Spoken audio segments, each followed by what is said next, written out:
After my husband's father died, I paid for the funeral and took care of all the paperwork. His family barely spoke to me.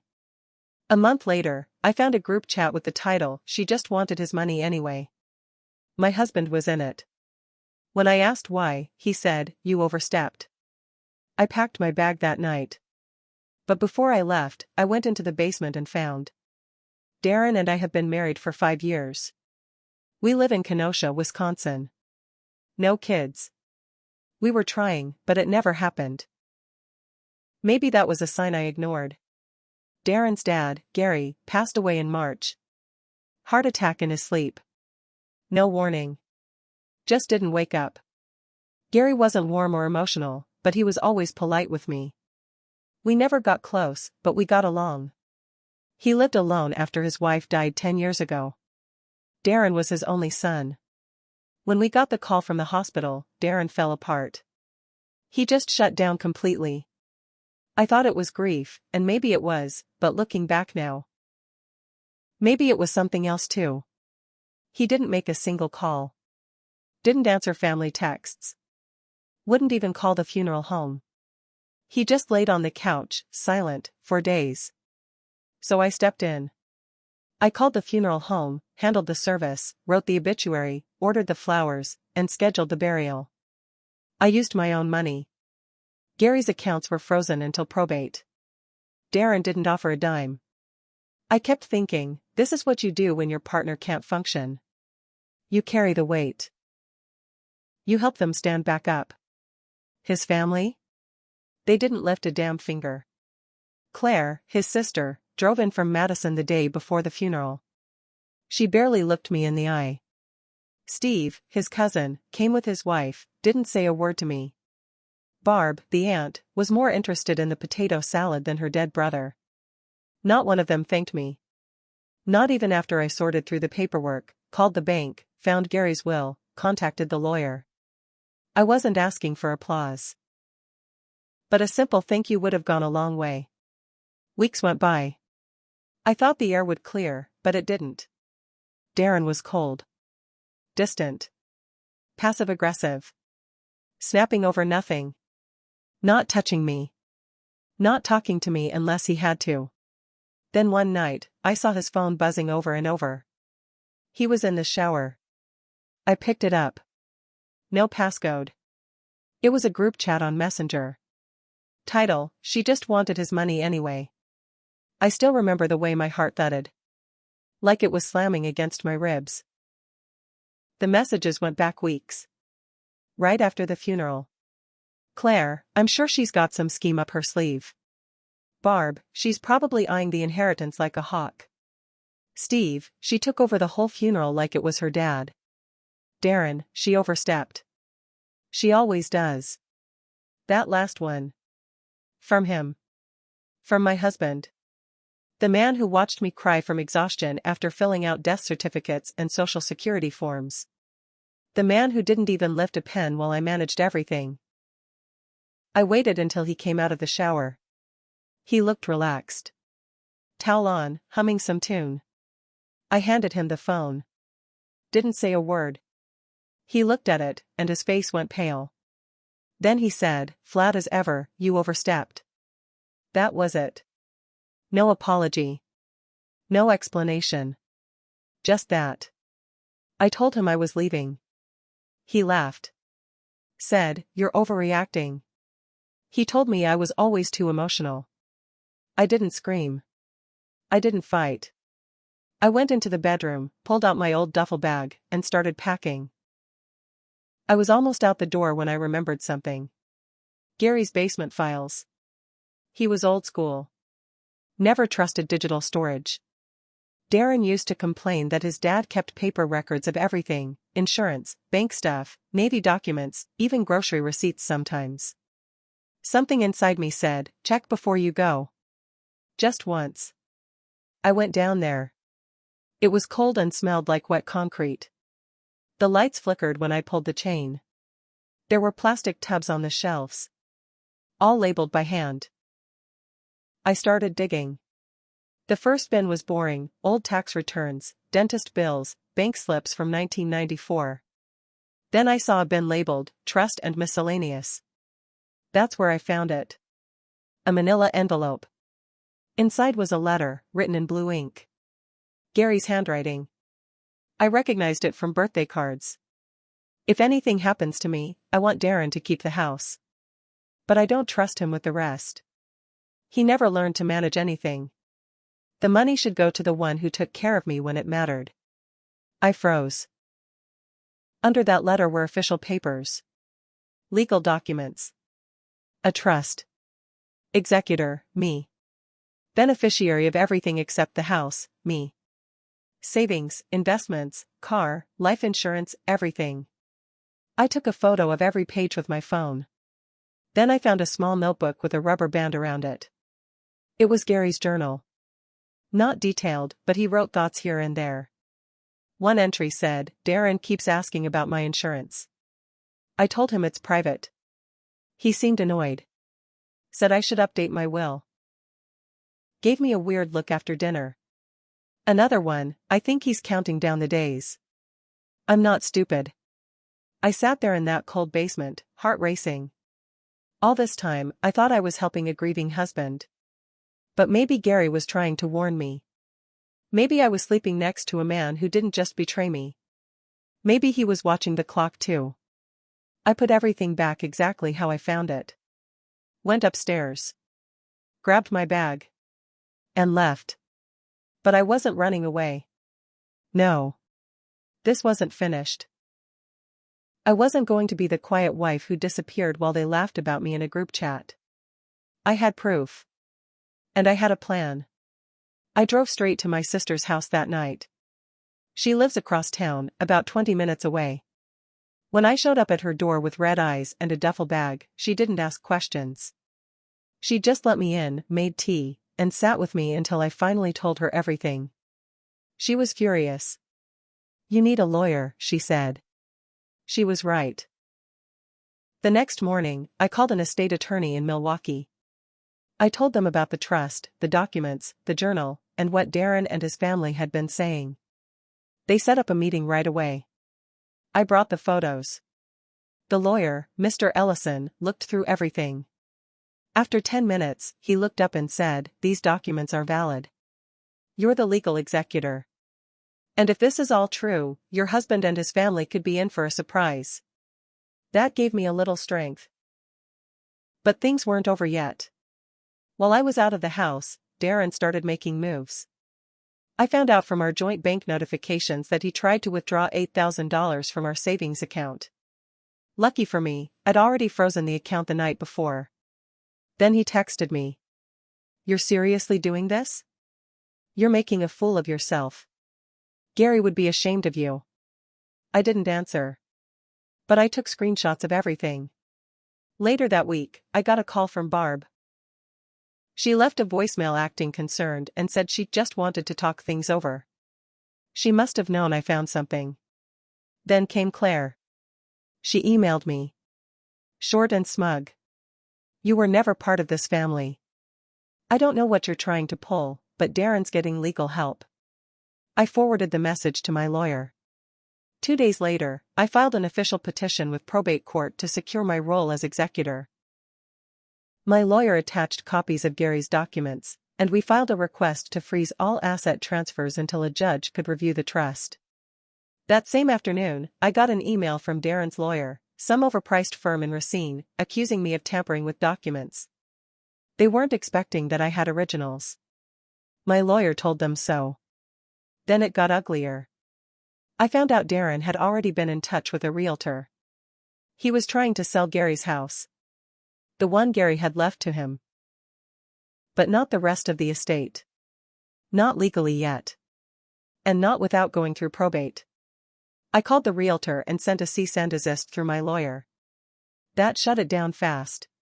But the final straw came the following week. A friend of mine who works at a bank, off the record, told me that Darren and Steve tried to gain access to one of Gary's old accounts. One that wasn't even in Darren's name. They brought a copy of a fake will. Dated a year earlier than the trust. Except it wasn't signed. And the notary stamp on it? It didn't match any real notary records in Wisconsin. They forged it. They forged a will. That's when I stopped seeing this as family drama. This was criminal. I turned it all over to the lawyer. He contacted the DA's office. Said this looked like attempted fraud, and possibly conspiracy to commit fraud. I started staying at my sister's full-time. She let me use her spare room as an office while we built the case. Meanwhile, Darren kept texting. Sometimes angry. Sometimes sweet. Begging me to come home. Telling me we could fix this. Then he sent me a photo of our wedding album. Do you really want to throw all this away? I stared at that photo for a long time. Then I remembered that group chat. She overstepped. She just wanted the money. No. I didn't throw anything away. They did. All of them. But I wasn't done yet. Because I'd found something else. Back in that basement, when I was snapping photos, I noticed an envelope behind one of the bins. I'd grabbed it in a rush and forgot about it. It had fallen to the bottom of my bag. I opened it that night, sitting on the floor of my sister's spare room. Inside were copies of emails. Printed out. From Gary's email address. They were between him and a financial advisor. Not just about money, but about transfers. Quiet ones. Big ones. Gary had been moving money into a separate account. One I didn't recognize. And the name on the joint account? Mine. He'd added me just 3 months before he died. And Darren had no idea it even existed. The account was with a small credit union in Illinois.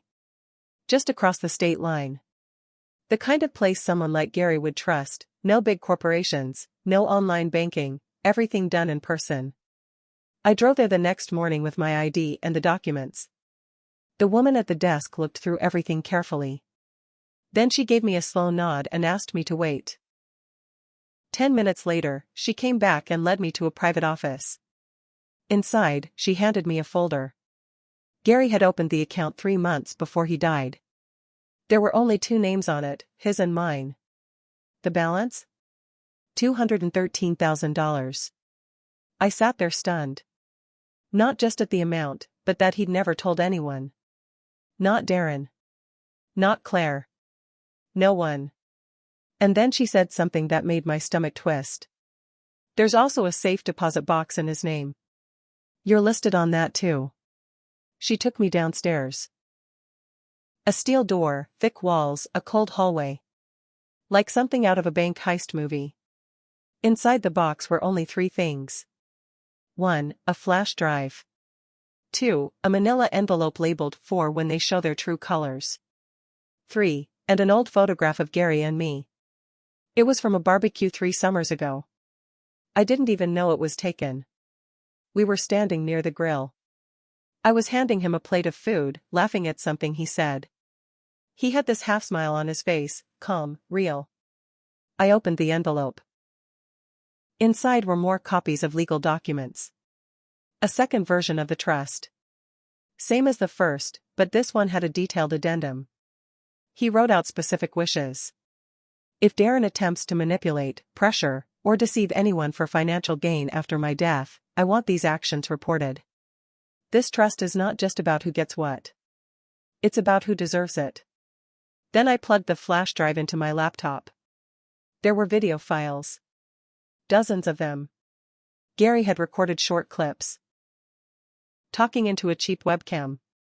In one, he said, "I know Darren. I know how he is when no one's looking. I didn't want it to come to this. But if you're watching this, then you've seen it too." In another, he asked me twice in the last month to change my will. Both times, he got upset when I said no. Another one, "I trust you, because you showed up when it mattered. You didn't do it for money. You did it because you care." That's more than I can say for the rest of them. I watched every file. Then I copied them to 2 separate backup drives. And I made a decision. I called the lawyer and said I wanted to move forward. Full probate hearing. Everything on record. No private settlement. I wanted it all out in the open. That night, Darren showed up at my sister's. He was drunk. He stood outside, banging on the door, yelling for me. I just want to talk. You're making this bigger than it has to be. Come out here or I swear to God, my sister called the cops. He was gone by the time they showed up. But not before he kicked over the flower pots and tore a wind chime off the porch. The next morning, his tone changed again. Another email. You don't have to do this. We can fix it. We can figure it out. He still didn't know what I had. He had no idea I'd seen Gary's videos. No idea I had the account info. The safe deposit box. The backup files. And then I got a call from the probate clerk. Claire and Darren's lawyer had filed a counterclaim. They were accusing me of coercion and undue influence. They claimed I manipulated Gary when he was mentally declining. They had no evidence. But that wasn't the point. They were hoping to make it ugly enough that I'd back off. They wanted to scare me into walking away. But they didn't know who they were dealing with. Because they weren't the only ones keeping receipts. Gary had planned for this. And now, so was I. The court date was set for a Friday morning in late April. I wore black. Not because I was in mourning, but because I was done pretending. Darren showed up with Claire, Barb, Steve, and their lawyer. They looked smug, like this was just a formality. Like I would fold. I didn't say a word to them. The courtroom was small. Cold. No cameras. Just the judge, a clerk, and a few seats. Mr. Ellison, my lawyer, stood next to me. We brought everything. Original documents from the basement. The second trust version with the addendum. Emails between Gary and his financial advisor. Screenshots of the group chat. Photos of the forged will Darren tried to use. And the flash drive. We didn't even need to play the videos right away.